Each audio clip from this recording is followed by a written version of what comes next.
Welcome, it's Michael Murray here at the Future of Digital Assets Conference in New York City. Luke Van de Veer joining us here. Luke, you have a really incredible backstory. We've gotten to hear a little bit about it before the interview, but I just want you to kind of introduce yourself and talk about what you're doing, what led you to get out of your 9-to-5, and what kind of led you to the financial success that you're experiencing right now. Well, thank you. I appreciate it. It's really cool to be here. Flew in from Rochester to do this, so super pumped. I'm building digital assets, revenue-generating digital assets, basically digital real estate, if you want to call it that. So it's essentially find a niche somewhere that looks like it makes some good money, build a website, generate leads in Google with that website, so organic. Yep. Rent that website to a business owner. Business owner gets to grow their business. I get paid passively from the rental fee. Got it. That I'm charging them. Got it. Okay, so it's almost like digital real estate where you're now charging for the traffic that you're sending into these businesses. Is that right. kind of a way to look at it? Right. Awesome. Yeah. So it's like a typical SEO agency, right? They would work on somebody else's site. You pay a marketing agency, they work on your stuff. Sure. But because I own the asset this time, I'm in control of it.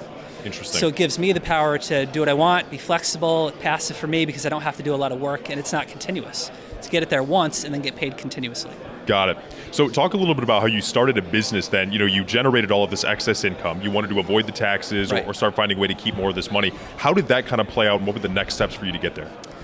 So I originally had a 9-to-5 job, just didn't want to do that. So I was trying to learn a skill set that would allow me to escape that job. And I learned search engine optimization, SEO. So a lot of people will be familiar with this. And I took that and I built an agency, and I very quickly realized that it's great to have a lot of money, but it's not great if you don't have any time to do anything with it. Right. Right. I want to be tied to an office, and I was like, all I did was create a high-paying job for myself. Right. So it's like I got to find a way out of that, and the way out of that was if I own the asset. Right. So I started building those for myself, got rid of all the clients for the agency, and then that freed up my time. So now I have the time and the money. But now I have a tax problem. Right. Don't want to pay all those. Right. So I had to find a way to get rid of that. I talked to my CPA and I'm like, how do we not pay taxes? And she's like, okay, you have two options. Two legal options. She's like, you can do real estate, you could acquire businesses. And I was like, okay, I've heard of real estate. What do you mean business acquisition? And she goes, you buy a business, you write off a lot of the fixed assets, you can use accelerated depreciation. We could probably wipe out your income and you could pay nothing. I'm like, that sounds great. How do we do that?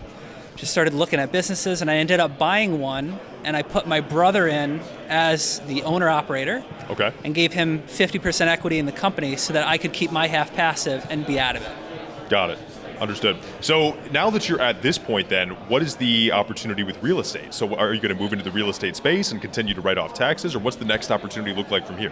Yeah, so I mean, it's kind of cycling between business acquisitions because it's like business acquisitions and real estate. The business makes more money, I got to find something to do with it, so purchase real estate. Got it. Make some more money from that, buy another business. Got it. And then just keep running this.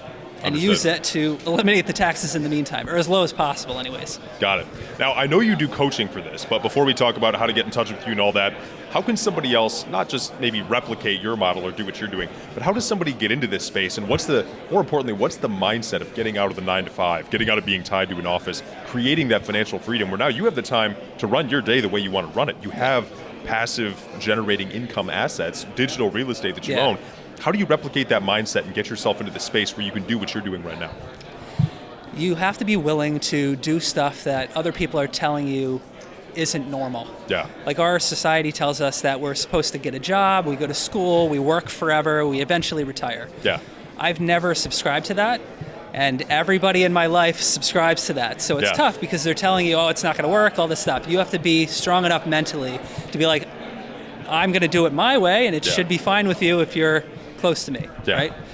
And then you just have to learn some kind of skill set that will allow you to get out of it. For me, it was lead generation and using that to turn it into something that was passive. Yeah. Because the two things I wanted were money and time, and I could not find another way to do it. Yeah. But so I think overall, high-level thing, get some kind of skill that doesn't keep you at a job, that allows you to have that security. So if tomorrow you get laid off, something happens, you're okay. Right. Like they could have fired me at any point before I quit, and it would have been fine because I already had money coming in from that because I had a skill that school didn't teach. For sure. So going out of your way to get that extra education, because there's a whole market, like a coaching market out there that's completely separate from our traditional schooling system that will help. Yeah.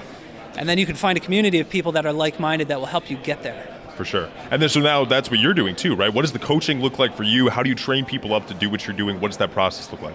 Yeah, so I mean, what happened was I was originally doing it for myself, and when I fired all my clients, I still kept in touch with them. I didn't say like, you're fired and get rid of them. I was like, I'm not going to be doing this anymore. Here's some people that can do this for you.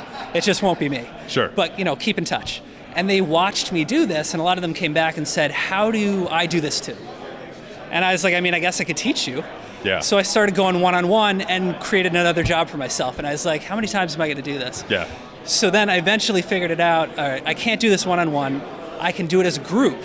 So I pulled everybody in. I created one course. I created a community, and then I'd have, one coaching call per week where we could all hop on something together and work out whatever they're stuck on.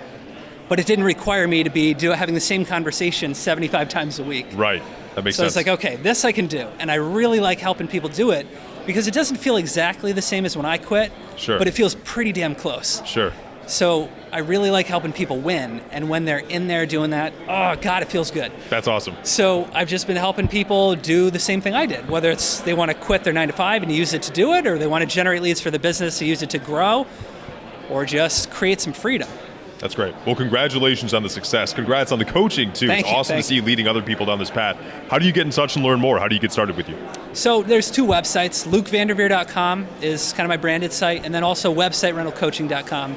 Talks a little bit about what I do, has like a 45-minute training kind of showing high-level process of how things works and answers all the frequently asked questions that I always get. Got it. Is there a lot of like technical expertise that goes into what you do, right? I'm sure there's got to be some kind of learning of like the way that the web systems work, the way that you can get these websites. Like how long do you think it takes to get somebody up to speed for doing what you're doing?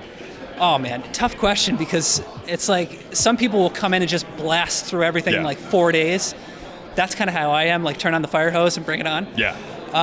There's a lot of technical stuff, but it's not that bad because everything is all laid out step by step in order.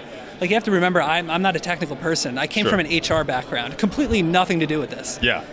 And then, just transitioned into this because I was like, I don't have any other option. I got to find a way out. Right. I was like, I'll do whatever I have to do. So it's there if you're willing to put in the time and the work. Absolutely. Luke, like I said, really appreciate the advice, the time, what you're doing. Extremely impressive. Thank you so much for joining us here. Hey, appreciate it. Thank you for having me.